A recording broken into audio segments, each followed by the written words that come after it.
If you ask me who my favorite character is from Invincible, you might expect an answer like Omni-Man, Rex-Splode, or maybe even Invincible himself. And while I absolutely adore the show and the many characters in it, I don't think I've loved the character more than the show's version of Debbie Grayson, the titular character's mother. Despite being one of the few normal human beings on the show, Debbie probably has the strongest sense of character and an arc that displays growth, poise, bravery, and strength. But before I can get into that, please note that this video will contain spoilers for Invincible and the following pieces of media. And with that, let's talk about the role that Debbie plays in the story. In modern media, the mom character is typically a bit of a throwaway. While they are usually the emotional center of a cast, who also has the seemingly impossible task of keeping all the idiots in check, like Marge Simpson from The Simpsons or Claire Dunphy from Modern Family, many times the mom character also ends up becoming annoying and hated by the fans, like Rochelle from Everybody Hates Chris or Skylar White from Breaking Bad. But I've already discussed how Debbie subverts typical cartoon mom character tropes in another video, and to summarize my talking points, I appreciate how Kirkman and the showrunners made Debbie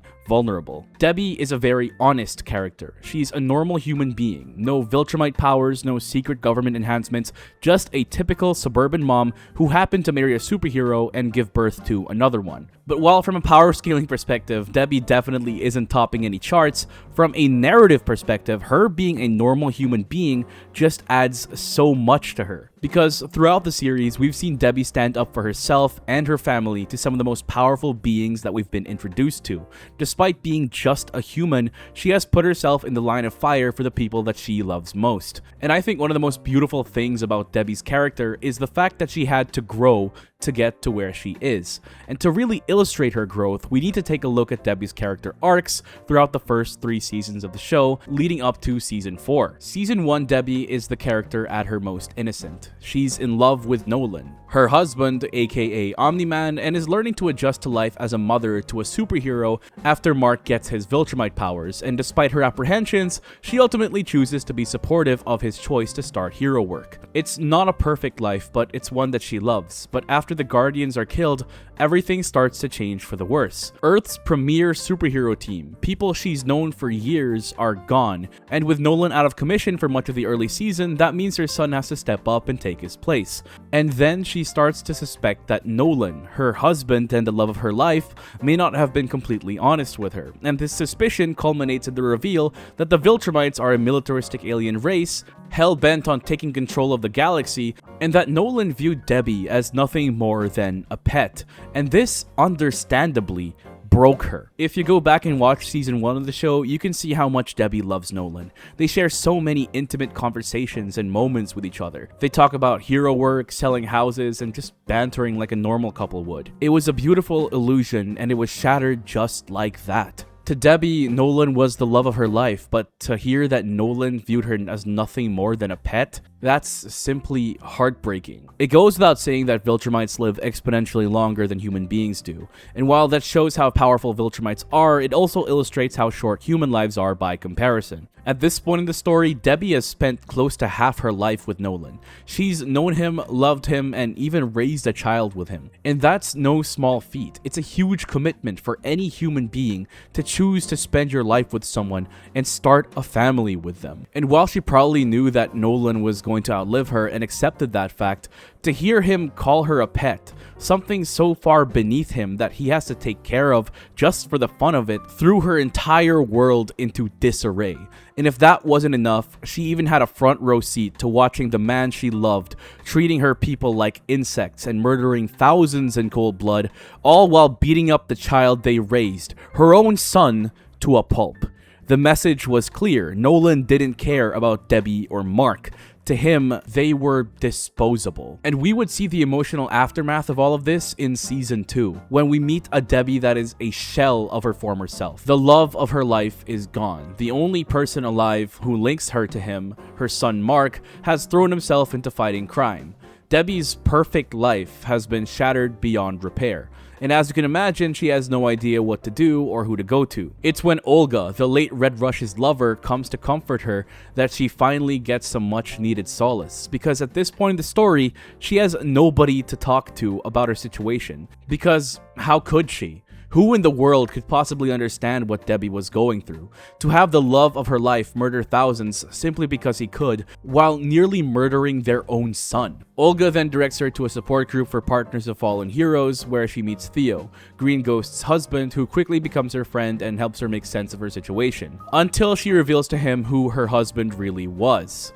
Omni-Man, aka the guy who killed his wife. Theo then directs his anger at Debbie, who had no idea who Nolan truly was and what he was capable of. He tells her to stay away from the support group, and once again Debbie is left alone with her grief. But there's another problem that's plaguing Debbie this season, and it's a problem that's a lot more human.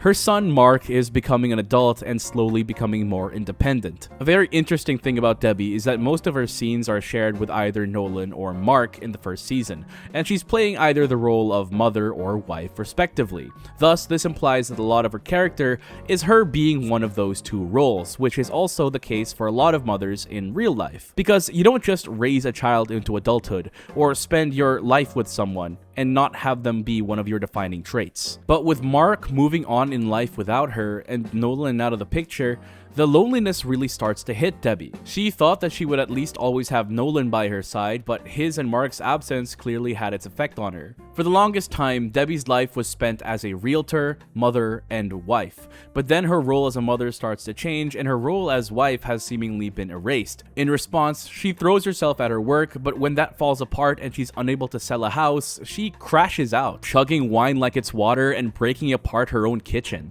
And you have to try and understand what Debbie's going through, because at this point in the story, what does she even have? A husband that left her like she was nothing? A son who's becoming increasingly distant? A job where she's questioning her worth at? Debbie was a woman with no purpose, mission, or identity. That is, until Mark returns from Thraxa with a purple little boy whom she would name Oliver. She's reluctant at first to raise him, claiming that it'll just be for a few days until she finds a more permanent solution. But in raising Oliver, Debbie finds purpose again. When Cecil asks for Oliver to be handed over to the GDA, Debbie stands her ground and says that she's capable of being a mother to the child and raising him right.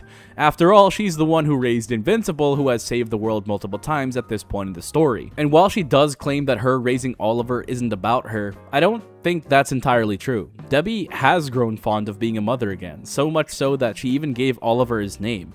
Raising this child has given her purpose once more, and there's nothing wrong with that. And this reveals a very important aspect of Debbie's character. She finds purpose in giving love. Whether as a wife or as a mother, Debbie wants to care for others because that's just who she is as a person. Without anybody to give that love to, she feels lost, which is why she's quickly become so fond of Oliver despite having no real reason to take care of him. After all, she's Nolan's son by blood and not hers. And what makes Debbie so strong is that she's willing to fight for that love and stand her ground in the face of danger for it. Remember at the beginning of this video where I talk about how Debbie is just a normal middle-aged woman? Well, in this season, she opposes both Cecil, one of, if not the most powerful human beings on the planet as the director of the GDA, and Angstrom Levy, an interdimensional, hyper-intelligent supervillain. And in the face of the former, to protect Oliver, her adopted son, and the reason for her to live, she stares down and spits cold lines in the face of Angstrom himself. And while Angstrom breaks her arm for it, she simply refuses to die, all in the name of defending her family. And this illustrates how Debbie has grown throughout the season. At first, she was completely lost and had no reason to move forward in life, but she found purpose in her family once more, and with Oliver needing a mother, she chose to fight to stay alive. And in season 3, we see a Debbie that's so much better than who she was before. She's no longer left wanting for purpose because now she has Oliver, and Mark again, somewhat, after he dropped out of college. Debbie is a lot happier than she was at this point in the previous season, but she's also a lot more proactive in being a mother of heroes. She wants Oliver to have a more normal childhood instead of him going straight into superhero work despite the emergence of his powers. And after seeing what superheroing has done to her son Mark, It's understandable why she doesn't want a much younger Oliver to enter such a dangerous life just yet. But she also understands that both of her sons feel a calling towards heroism. And just like with Mark, she doesn't hold Oliver back, instead supporting him in becoming a hero by having Mark train him. And when Oliver murders the Maulers, it's Debbie who talks to him about it and gives him a more grounded human perspective on the value of life. In a way, Debbie's arc this season is about reclamation and reclaiming her life from Nolan. While Oliver may be Nolan's son by blood, it's Debbie who raised him and gave him the values that he has. It's Debbie who takes care of her sons when Nolan isn't around to. And it's Debbie who allows herself to try and find love again. She starts dating her coworker, Paul, and even trusts him enough to tell her the truth about who her husband really was. And to his credit, he stays. He's willing to go through the weirdness that would be dating Omni-Man's ex-wife and the mother of Invincible just to be with Debbie.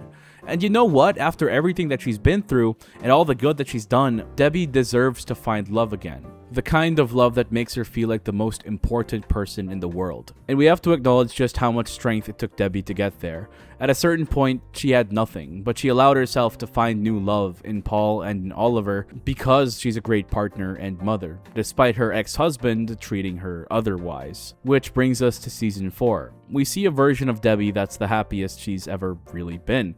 She has her boys in Oliver, now a teenager, and Mark, and found love once again in Paul, who is now officially together with her, at least in the eyes of her kids. She's killing it at her job, she's found love again, and she's raised 2 wonderful young men who save lives on a regular basis. And when Paul raises the idea of her selling their houses so they can move in together officially, she even agrees. All of this combined shows that despite everything that she's been through, Debbie's in a healthy spot, and she's finally ready to completely let go of her past and move on to a better future. And nothing sells it more than when Nolan comes back to try and apologize to her. In a season full of banger scenes and whatever the hell episode 4 was, Debbie and Nolan's confrontation somehow managed to stand out.